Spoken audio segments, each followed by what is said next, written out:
আপনি বললেন যে যদি কেউ জয় শ্রীরাম বলে তাহলে আপনি তার যে ফিস সেই ফিস থেকে ৳৫০০ কমিয়ে দেবেন। ডাক্তারবাবু আপনার এই উদ্যোগটা নিয়ে অনেক আলোচনা হচ্ছে। আপনি নিজের ভাষায় একটু বলবেন কেন এমন সিদ্ধান্ত নিলেন? Discount from sir just by saying Jai Sri Ram. So I will suggest if any one of you come to visit or take an appointment to sir, just a Jai Sri Ram, you'll get 500 rupees discount. আপনি কি তাহলে আপনার চিকিৎসা পরিষেবাটাকেই পরিবর্তনের একটা হাতিয়ার হিসেবে ব্যবহার করছেন? আমি ভারতবর্ষের ১২০টা হসপিটালে অপারেশন করেছি। Vellore, AIIMS, all army hospital, সব প্রাইভেট হসপিটাল। সেখানে গিয়ে মানুষ একটাই বলে যে বেঙ্গলে আপনার মতো ভালো ডাক্তার থাকতে কেন বাঙালিরা আমাদের কাছে দৌড়ে আসে। সেই থেকেই আমার একটা ভাবনা হয়েছিল বাংলাতে বসে আমেরিকা থেকে ফিরে এসে পিজিআই চন্ডীগড় থেকে ফিরে এসে বাংলায় বসে যদি একটা পরিবর্তন করি তাহলে মানুষের ভালো। ডক্টর হিসাবে কোভিড এর সময় তখন তো কালার প্রিন্ট দেখে কেউ ডক্টর চুজ করেনি। অনেক ডাক্তার পালিয়ে গিয়েছিল। অনেক ডাক্তার চেম্বার ছেড়ে বাড়িতে বসেছিল মারা যাওয়ার ভয়ে। আমার ট্র্যাক রেকর্ড দেখবেন ৩ বছর কোভিড এর সময় হিন্দু, মুসলিম, খ্রিস্টান, বর্ণ বিদ্বেষ না করে দিন-রাত্রি আমরা সেবা করেছি। মানুষ এটাকে অ্যাপ্রিশিয়েট করেছে। তখন তো কালারের কথা বলেনি। কিন্তু তখন মানুষ জানতো যে আমি জয় শ্রীরামে বিশ্বাস করি। আমি জয় শ্রীরামের ভক্ত। জয় শ্রীরাম কিন্তু ওয়েস্ট বেঙ্গলে জন্ম নেয়নি। জয় শ্রীরাম একটা আইডিওলজি। জয় শ্রীরাম একটা পরিবর্তনের একটা স্লোগান। বিজেপির কোনো লিডার আমাকে বলে দেয়নি যে এটা আপনি করুন।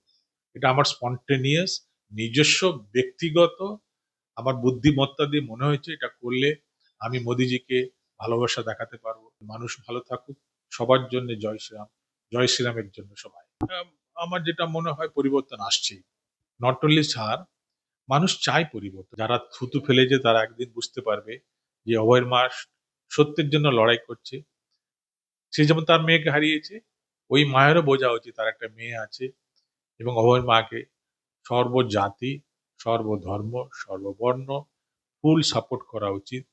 আপনি অন্য ফিলোসফিতে অন্য আইডিওলজিতে বিশ্বাস করতে পারেন, কিন্তু ওপেনলি অভয়াকে কেউ অবজ্ঞা করতে পারবে না। এবং আমি আই স্যালুট হার। আমার নিজের মা যদি হতো আমি ওকে জড়িয়ে ধরে পায়ে দুটো নমস্কার করতাম। আমার প্রেডিকশনস, আমি জ্যোতিষী নই, আমি ম্যাথমেটিশিয়ান নই, কিন্তু আমি মানুষ প্রত্যেকদিন ১০০, ২০০, ৩০০ মানুষকে দেখেছি, কথা বলেছি। তাদের সঙ্গে যেটা মনে করি এখনো অনেক তৃণমূল সাপোর্টার রয়েছে, কিন্তু বিজেপির সাপোর্টার ওই তৃণমূল সাপোর্টাররাই আজকাল বিজেপি হয়েছে। বিজেপি উপর থেকে আসেনি, আকাশ থেকে আসেনি। বিজেপি মাটি ফুঁড়ে বেরোয়নি। ওই যারা আগে তৃণমূল করতো তারাই বিজেপি, আগে যারা নকশাল ছিল তারাই বিজেপি, আমার মতো লোক আগে যারা কংগ্রেস করতো, ছাত্র পরিষদ করতো তারাই বিজেপি। নতুন কিছু দল নয়, এটা একটা পরিবর্তন। আপনি একটি বিষয়ের জন্য মানে গুরুত্বপূর্ণ ভূমিকা নিলেন। আপনি বলছেন আপনার নিত্যদিন অনেক পেশেন্টস দেখতে হয়, সেই পেশেন্টসদের পালস বুঝতে হয়। আপনি বললেন যে যদি কেউ জয় শ্রীরাম বলে তাহলে আপনি তার যে ফিস সেই ফিস থেকে ৳৫০০ কমিয়ে দেবেন। ডাক্তারবাবু আপনার এই উদ্যোগটা নিয়ে অনেক আলোচনা হচ্ছে। আপনি নিজের ভাষায় একটু বলবেন কেন এমন সিদ্ধান্ত নিলেন? এই সিদ্ধান্ত একটা বোল্ড সিদ্ধান্ত। এটা খুব ইনোভেটিভ আমার কাছে লাগছে, কারণ আপনারা এটা নিয়ে আলোচনা করছেন। আমি সেই ভেবে কিন্তু এটা করিনি। আমি এটা জনগণের ভালোর জন্যই, এবং যাতে লোকে এটা ভাবে যে ডাক্তার মানেই চুষে নেওয়া, ডাক্তার মানেই ফিস ৫০০ থেকে ১০০০, ১০০০ থেকে ২০০০, ২০০০ থেকে ৫০০০ হতেই থাকবে। যত বয়স বাড়বে, এক্সপিরিয়েন্স বাড়বে, রুগীকে ৩ মাস, ৪ মাস, ৬ মাস করে অ্যাপয়েন্টমেন্ট দেবে। আমি সেই ফিলসফিতে বিশ্বাস করি না। আমি একটা আইডিওলজিতে বিশ্বাস করি। আমি মানুষের সেবায় বিশ্বাস করি এবং সেটা ৩০ বছর ধরে বিনা পয়সায় চিকিৎসা করি আউটডোরে। একটা সময় এসেছিল যখন স্বাস্থ্যসাথী একটা প্রকল্প গভর্নমেন্ট চালু করেছিল, আমি এটাকে প্রমোট করেছিলাম। তাতে বহু মানুষ উপকৃত হয়েছে। তখন আমাকে শুনতে হয়েছিল পলিটিক্যাল ব্যাকল্যাশ যে আমি একটা পার্টিকুলার কমিউনিটি, পার্টিকুলার পলিটিক্যাল উইংকে সাপোর্ট করি এবং প্রমোট করি। এখন যখন জয় শ্রীরাম প্রকল্প নিয়ে এসেছি, আমি একটা স্কিম নিয়ে এসেছি যেটা কিউআর কোডের মাধ্যমে বা একটা ক্যাম্পেইন ফটোগ্রাফ বা স্ক্রিনশট যদি আমাকে দেখায়, মানুষ তাতে ৳৫০০ ডিসকাউন্ট পাবে। এটা কোনো রিলিজিয়াস সেন্টিমেন্টকে ঘা দেওয়ার জন্য নয়। এটা যে পলিটিক্যাল স্লোগান, এতে সবাই উপকৃত হবেন। হিন্দু, মুসলিম, খ্রিস্টান, জৈন, ছোট বড়, পিডিয়াট্রিক, মা বোনেরা, শিক্ষিত অশিক্ষিত, রিক্সাওয়ালা, সবজিওয়ালা, যে কোনো বর্ণ, যে কোনো ধর্মের লোক এই পরিষেবা পেতে পারে আমার ক্লিনিক। আমি সব হসপিটালে এটা তো দিতে পারবো না, যেটা আমার ক্লিনিক সেখানেরই পরিষেবা পাবেন। আমি যে ক্লিনিকে বসি, যে ক্লিনিক ওন করি, প্রাউডলি বলতে পারি এটা যদি আপনারা গ্রহণ করেন, ইউ টেক ইট। যদি আপনার মনে হয় যে এটা আপনার কাছে একটা ইনসাল্টিং কথাবার্তা, একটা ডিসক্রিমিনেটরি পদক্ষেপ, আপনি নেবেন না। আপনি 2,000 টাকা ফিস দিয়ে দেখান। তো 2,000 টাকাটা 500 টাকা কমিয়ে ইলেকশনের বাজারে to put my view point to the consumers. আমি একজন ডাক্তার, যারা শিল্পী তারা শিল্প দিয়ে প্রতিষ্ঠা করে তাদের বক্তব্য, যারা খেলোয়াড় তারা খেলা দিয়ে প্রতিষ্ঠা করে পরিবর্তন আনার, যারা সৃষ্টি করে তারা সৃষ্টি দিয়ে পরিবর্তন আনার চেষ্টা করে। আমি একজন ডাক্তার, আমি সৃষ্টিও করতে পারবো না, ফুটবলও খেলতে পারবো না, ক্রিকেটও খেলতে পারবো না। আমার হাতিয়ার হচ্ছে আমার চিকিৎসা, আমার হাতিয়ার হচ্ছে জনগণ এবং তাদের তাদের যে রিলেটিভ মানে রোগী। রোগীর চিকিৎসা করা আমার ধর্ম, এটা কোনো ডিসক্রিমিনেশন নয়। সবাইকে করি, হিন্দু মুসলমানকে 30 বছর তখন করে আসছি যখন, আরো কিছুদিন করতে জীবনের শেষ প্রান্তে এসে অলমোস্ট 60 বছর পেরিয়ে গেল, এটা করতে কোনো দ্বিধা নেই। হারা জিতা একটা রিলেটিভ ব্যাপার, সময়ের সাথে সাথে সব পরিবর্তন হয়।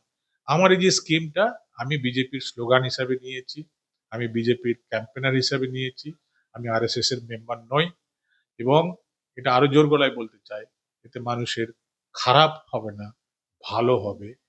তাদের কাছে আমি পৌঁছতে পারবো, তারা আরো বেশি আমাকে ভালোবাসবে। আমার যে পরিচয় শুধু টাকা ইনকাম নয়, আমি যে একটা মানবিকতার মুখ দেখিয়েছি, এটা যাদের কাছে গ্রহণযোগ্য তারা নেবে, তাদের কাছে এটা রিলিজিয়াস সেন্টিমেন্ট মনে হবে তারা নেবে না। কিন্তু সকাল থেকে আজ দুদিন যাদের আমরা দেখলাম তারা এটা মাইন্ড করছে না, অনেকে নিয়ে গেছে উইদাউট সেইং জয়রাম, জয় শ্রীরাম। আমি একটা কথা বলবো, আপনার কাছে জানতে চাইবো। ঠিক আপনি শুরুতেই যে কথাটা বললেন যে, হ্যাঁ, শিল্পীরা তাদের শিল্পের ভাষা দিয়ে যেরকম প্রতিবাদ করে, কবিদের কাছে মূল অস্ত্র হচ্ছে তাদের পেনটা। সেটা দিয়েই তারা প্রতিবাদের ভাষাটা রচনা করে। যুদ্ধ বিমুখ সিচুয়েশনে যুদ্ধের বিমুখতার কথা বা যুদ্ধ থেমে যাওয়ার অস্ত্র হিসেবে তারা পেনটা ব্যবহার করে, কলমটা ব্যবহার করে থাকে। আপনি কি তাহলে আপনার চিকিৎসা পরিষেবাটাকেই পরিবর্তনের একটা হাতিয়ার হিসেবে ব্যবহার? 100% কারেক্ট। যে চিকিৎসা জগতে যারা চিকিৎসা জগতে সুনাম করেছেন এবং যারা বিদ্যা বুদ্ধি অর্জন করেছেন, আমি ভারতবর্ষের 120টা হসপিটালে অপারেশন করেছি, Vellore, AIIMS, all army hospital, সব প্রাইভেট হসপিটাল। সেখানে গিয়ে মানুষ একটাই বলে যে বেঙ্গলে আপনার মতো ভালো ডাক্তার থাকতে কেন বাঙালিরা আমাদের কাছে দৌড়ে আসে।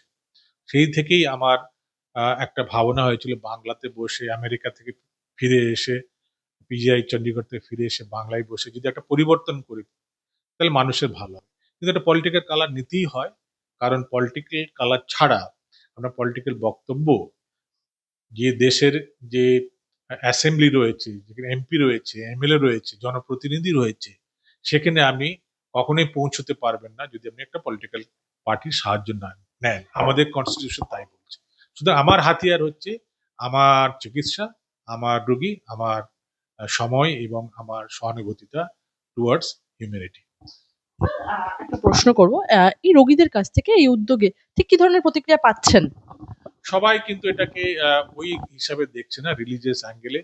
যারা আমার শত্রু, ডাক্তারি লাইনেও আবার অনেক শত্রু আছে, আবার যারা আমাকে পছন্দ করে না সমাজে, যারা ধরুন আমার চিন্তা ভাবনাকে সাপোর্ট করে না কিন্তু ভালোবাসে, তারা অবজেকশন দেবে, ক্রিটিসাইজ করবে, আনএথিক্যাল বলবে। কিন্তু তাতে আপনার কি মনে হয় যে আমি এতক্ষণ যে সময় কাটিয়েছেন আমার সাথে, দেখে কি মনে হয় যে এই সেন্টারটা কোনো ধার্মিক বা কোনো রিলিজিয়াস সেন্টিমেন্টকে প্রমোট করছে বা কাউকে কনভার্সনের জন্য চেষ্টা করছে? করছে না। সুতরাং আমি ক্লিয়ার ইন মাই মাইন্ড, বিধান রায় যদি ডাক্তার হয়ে কংগ্রেসের মুখপাত্র হতে পারে, যদি আজকে অনেক ডাক্তার রয়েছে, ডক্টর কাকলি ঘোষ দস্তিদার তৃণমূলের সাপোর্টার, তারা নরেন্দ্র মোদীকে গালিগালাজ দিতে পারে, সেটা এথিক্সের বাইরে। তো এটা এথিক্স একটা রিলেটিভ ব্যাপার, ওটা ওদের কম্পালশন গালিগালাজ দেওয়া। আমার কম্পালশন হচ্ছে একটা কোনো ব্র্যান্ড নিয়ে, আমার পরিচয় নিয়ে, আমার চিকিৎসা শাস্ত্রের যে অভিজ্ঞতা সেটাকে নিয়ে মানুষের কাছে পৌঁছানো। ভবিষ্যতে আমাকে যেন মানুষ বিজেপির সাপোর্টার, বিজেপি মোদিজির একজন ভক্ত এবং মোদিজিকে আমি যাকে ভগবান বলে মনে করি, আমি একজন হিন্দু, আমি জয় শ্রীরামকে একজন ভগবান বলে মনে করি। কিন্তু এই জয় শ্রীরাম স্লোগানের সাথে সাথে আমার পরিচিতিটা একজন ডাক্তার, এবং সেই তার যা সেবা সেটা যেন সবার জন্য হয়, সব মানুষের জন্য হয়, সেই মেসেজটাই আমি দিতে চাই এর মাধ্যমে। আপনি কি মনে করেন যে এই যে আপনার এই ধরনের একটা পরিষেবা অফার সাধারণ মানুষের মধ্যে কোনো নির্দিষ্ট আবেগ বা অনুভূতিকে প্রভাবিত করতে পারে? এটা আপনি জীবনে পার্সপেক্টিভ অনেক কিছু হয়, দৃষ্টিকোণ আপনার চেঞ্জ করতে হবে। রাষ্ট্রবাদী যারা মুসলমান তারা বন্দে মাতরম বলে, আবার যারা বন্দে মাতরম বলতে চায় না তারা যে রাষ্ট্রবাদী নয় সেটা প্রমাণ করা মুশকিল। তাদের সেটা একটা স্বতঃস্ফূর্ত সিদ্ধান্ত। আবার জয় শ্রীরাম দেখবেন অনেক মুসলমান ফ্রেন্ড রয়েছে, আমি ধরুন এখানে 70 জন আমার যারা কর্মচারী রয়েছে তাদের মধ্যে অনেকেই মুসলিম রয়েছে। তো এটা মানেই যে আমি অ্যান্টি মুসলিম, অ্যান্টি ইসলাম, সেটা প্রমাণ করে না। আমার ট্র্যাক রেকর্ড যেটা বলে, আপনি সোসাইটিতে যদি একটা ইন্টারভিউ নেন, ওপেনলি যদি নেন, একটা লোকও বলতে পারবে না আজ অব্দি আমি যা কাজ করেছি সেটা হচ্ছে অ্যান্টি ইসলামিক, সেটা হচ্ছে communal. I don't believe in pseudo secularism. আপনি যখন একটা কোনো পার্টিকুলার কমিউনিটিকে, সে মুসলিম হোক, খ্রিস্টান হোক, জৈন হোক, যেটা দরকার তার থেকে বেশি যদি মাথায় তুলে রাখেন, তারা একদিন আপনার মাথার উপরে গিয়ে নাচবে এবং অন্য কমিউনিটিকে সাপ্রেস করার চেষ্টা করবে, ভয় দেখানোর চেষ্টা করবে। সুতরাং যারা বলছে যে তারা সেকুলার, আমরা নন সেকুলার, বিজেপি নন সেকুলার, কমিউনাল, আমরাও বলবো যে তারা নন সেকুলার, তারা সিউডো সেকুলার। ট্রু সেকুলারিজম ডেফিনেশনটা অনেক রিলেটিভ। আমার কাছে বিজেপি একটা সেকুলার পার্টি, হিন্দু মুসলিম সবাই সমান।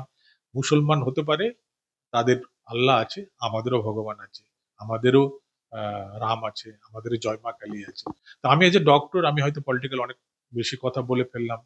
ডক্টর হিসাবে কোভিড এর সময় তখন তো কালার ক্রিড দেখে কেউ ডক্টর চুজ করেনি, অনেক ডাক্তার পালিয়ে গিয়েছিল, অনেক ডাক্তার চেম্বার ছেড়ে বাড়িতে বসেছিল মারা যাওয়ার ভয়।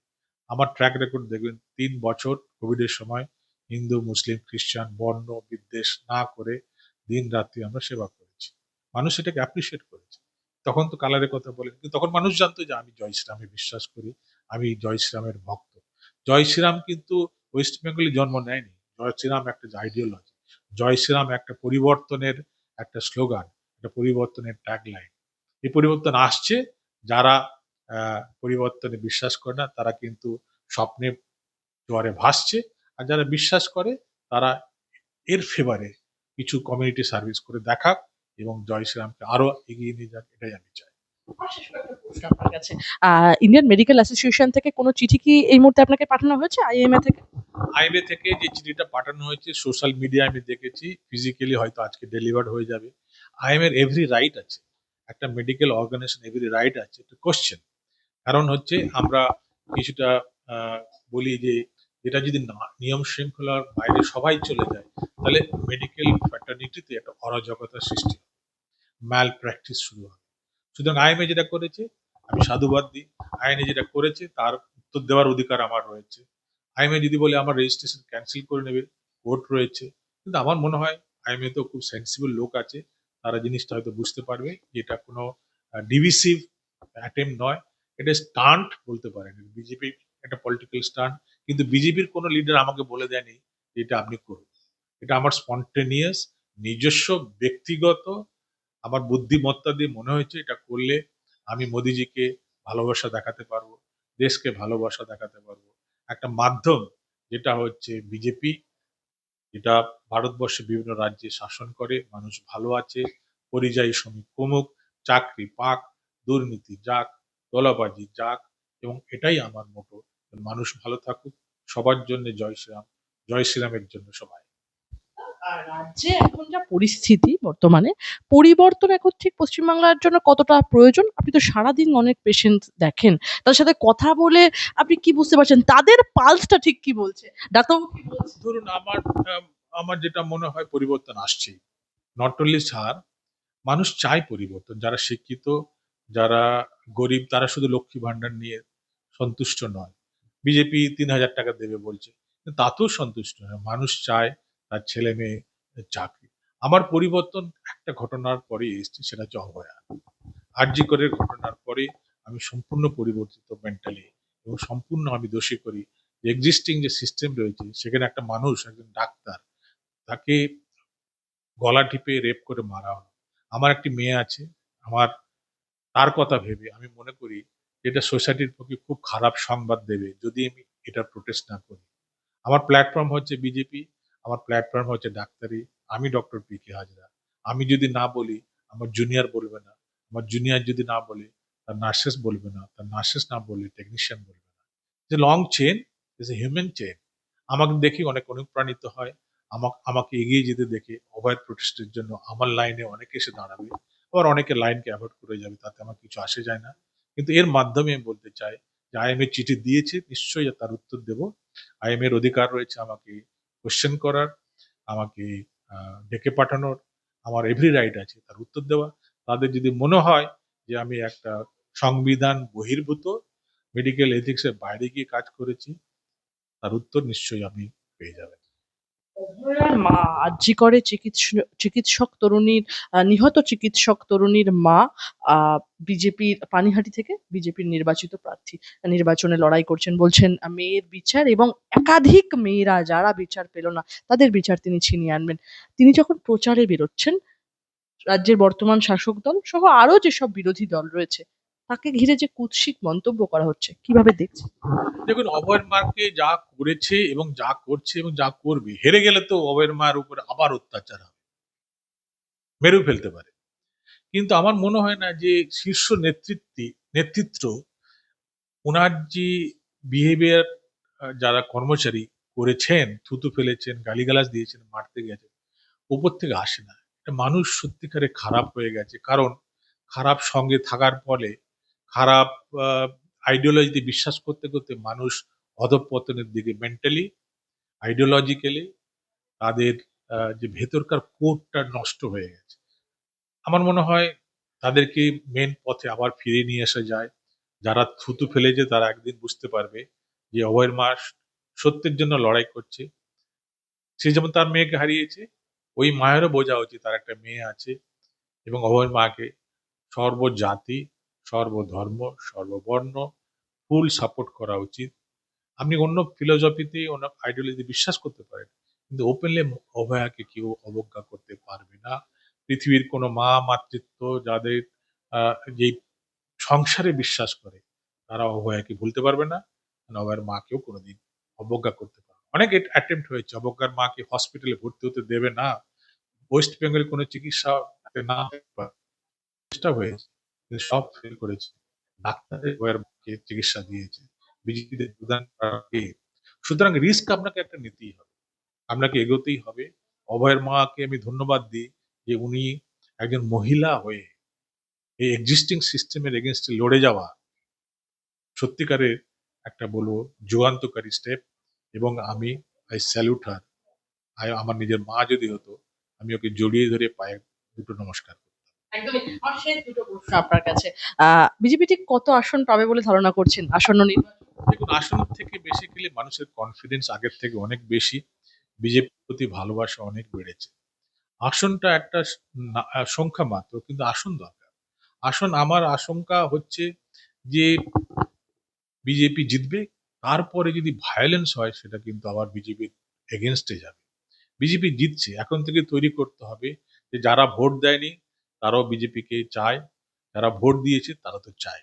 সুতরাং আমরা সমর্থনে বা এগেনস্টে যাওয়াটা সোসাইটির কাছে এমন একটা মেসেজ যেন না দেয়, যেটা পরবর্তী পোস্ট পোল ভায়োলেন্সে পরিবর্তন না হয়, বদলা নিতে গিয়ে মানুষ যেন প্রাণ না হারায়। গতবারে যেটা হয়েছে সেটার জন্য রিপিট এবার না হয়, সেটাই আমি বলবো। যে আমার প্রেডিকশনস, আমি জ্যোতিষী নই, আমি ম্যাথামেটিশিয়ান নই, কিন্তু আমি মানুষ প্রত্যেকদিন 100, 200, 300 মানুষকে দেখেছি, কথা বলেছি, তাদের সঙ্গে যেটা মনে করি, এখনো অনেক তৃণমূল সাপোর্টার রয়েছে, কিন্তু বিজেপির সাপোর্টার, ওই তৃণমূল সাপোর্টাররাই আজকাল বিজেপি হয়েছে। বিজেপি উপর থেকে আসেনি, আকাশ থেকে আসেনি, বিজেপি মাটি ফুঁড়ে বেরোয়নি। ওই যারা আগে তৃণমূল করতো তারাই বিজেপি, আগে যারা নকশাল ছিল তারাই বিজেপি, আমার মতো লোক আগে যারা কংগ্রেস করতো, ছাত্র পরিষদ করতো, তারাই বিজেপি। নতুন কিছু দল নয়, এটা একটা পরিবর্তন। মানুষের পরিবর্তন। পরিবর্তন তারপর বিজেপি আসছেই। আমার শেষ প্রশ্ন আপনার কাছে স্যার, সেটা হচ্ছে বিজেপির এবারের যে সংকল্পপত্র, সেই সংকল্পপত্রে একাধিক প্রতিশ্রুতি তারা দিলেন, কি বলবেন, এই রাজ্যকে কি বিজেপি একমাত্র বাঁচাতে পারবে বলে? Yes, ধরুন টিট ফর ট্যাট, লক্ষ্মীর ভান্ডারের অপোজিটে 30,000 টাকা, 1,000 থেকে 500 টাকা বাড়িয়েছেন। আমি মেন্টালি ভাতাকে সাপোর্ট করি না, কিন্তু আপনি জাস্ট ভাতা দিয়ে একটা দল, একটা অর্গানাইজেশন, একটা পলিটিক্যাল পার্টি দিনের পর দিন রাজত্ব করে যাবে, লুটে যাবে, তোলাবাজি করবে, মারপিট করবে, পার্টিকুলার মাইনরিটি কমিউনিটিকে আমাদের এগেনস্ট লাগিয়ে দেবে, অ্যাপিসমেন্ট করবে, আমরা কিছু বলতে পারবো না, হিন্দু বললেই আপনাকে মারতে আসবে, রাস্তা অবরোধ করবে, বিচারপতিদের মারবে, এটা কখনোই ভালো নয় সমাজের পক্ষে। আমার মনে হয় যে এই যে পরিবর্তন আসছে, এই পরিবর্তনের মাধ্যমে দেশের একটা যুগান্তকারী ঘটনা ঘটতে চলছে। 4 তারিখে আপনাকে বলে দিতে পারবো কি হতে যাচ্ছে। প্রশ্ন আপনার কাছে, রাত ১টার সময় যেখানে নারী নিরাপত্তার বিষয়টা আপনি নিজেও আলোচনা করলেন, একটা বড় ফ্যাক্টর। যদি আমরা এনসিআরটি ডেটা দেখি, এরা যে নারী নিরাপত্তা নেই, তাহলে বলবো রাত ১টাতেও মেয়েরা স্কুটি নিয়ে রাস্তায় নির্দ্বিধায় বেরোতে পারবে, এমন বাংলা বানিয়ে দেবো। মমতা বন্দ্যোপাধ্যায়ের সরকারকে তুলোধনা করে জানিয়ে দিলেন দেশের স্বরাষ্ট্রমন্ত্রী অমিত শাহ। সত্যি কি পশ্চিমবাংলায় এটা সম্ভব? আমার মনে হয় এটা তখনই সম্ভব যদি ইকোনমিক ডেভেলপমেন্ট হয়। যদি রাস্তায় যারা ঘুরে বেড়াচ্ছে তাদের হাতে চাকরি নেই, তারা করবেটা কি? তারা দিনে দুপুরে রাতে ঘুরে বেড়ায়, তাদের হাতে কোনো কাজ নেই। তারা যদি সারাদিন কর্ম করে, রাতে তাদের সময় থাকবে না রাস্তায় বেরিয়ে মেয়েদের টিটকারি করা, অত্যাচার করা, কমেন্ট পাস করা, অসম্মান করা। তো আমার মনে হয় সোসাইটিতে এটা হয়েছে, একটা ভ্যাকুয়াম ক্রিয়েট হয়েছে বিকজ ল্যাক অফ অপরচুনিটিস, এবং যারা চাকরিহীনা তাদের সংখ্যা অনেক বেড়ে গেছে, এবং তাদেরকে প্ররোচনার লোক যদি আমাদের লিডাররা দেয় যে এটা just a mistake, just a এটা জাস্ট একটা ঘটনা, ঘটতেই পারে, সেরকম অ্যাটিটিউড যখন মানুষ দেখায়, লিডাররা দেখায়, তখন সমাজে রন্ধে রন্ধে এই অসুখটা ছড়িয়ে পড়ে এজ এন ইনফেকশাস ডিজিজ। আমার মনে হয় রাতে মেয়েদের, ছেলেই হোক মেয়েই হোক, তার আহ, একটা ফ্রিডম দরকার, তারা নির্ভয়ে যাতে ঘুরে বেড়াতে পারে সেরকম একটা অ্যাটমসফিয়ার তৈরি হতে চলছে। এখনকার অ্যাটমসফিয়ার আমি বলবো না খুব খারাপ, কিন্তু এর থেকে ভালো হওয়া দরকার। সেটা সম্ভব? সম্ভব। একদমই। স্যার, অনেক ধন্যবাদ আপনাকে আজ আমাদের সঙ্গে থাকার জন্য। ধন্যবাদ স্যার।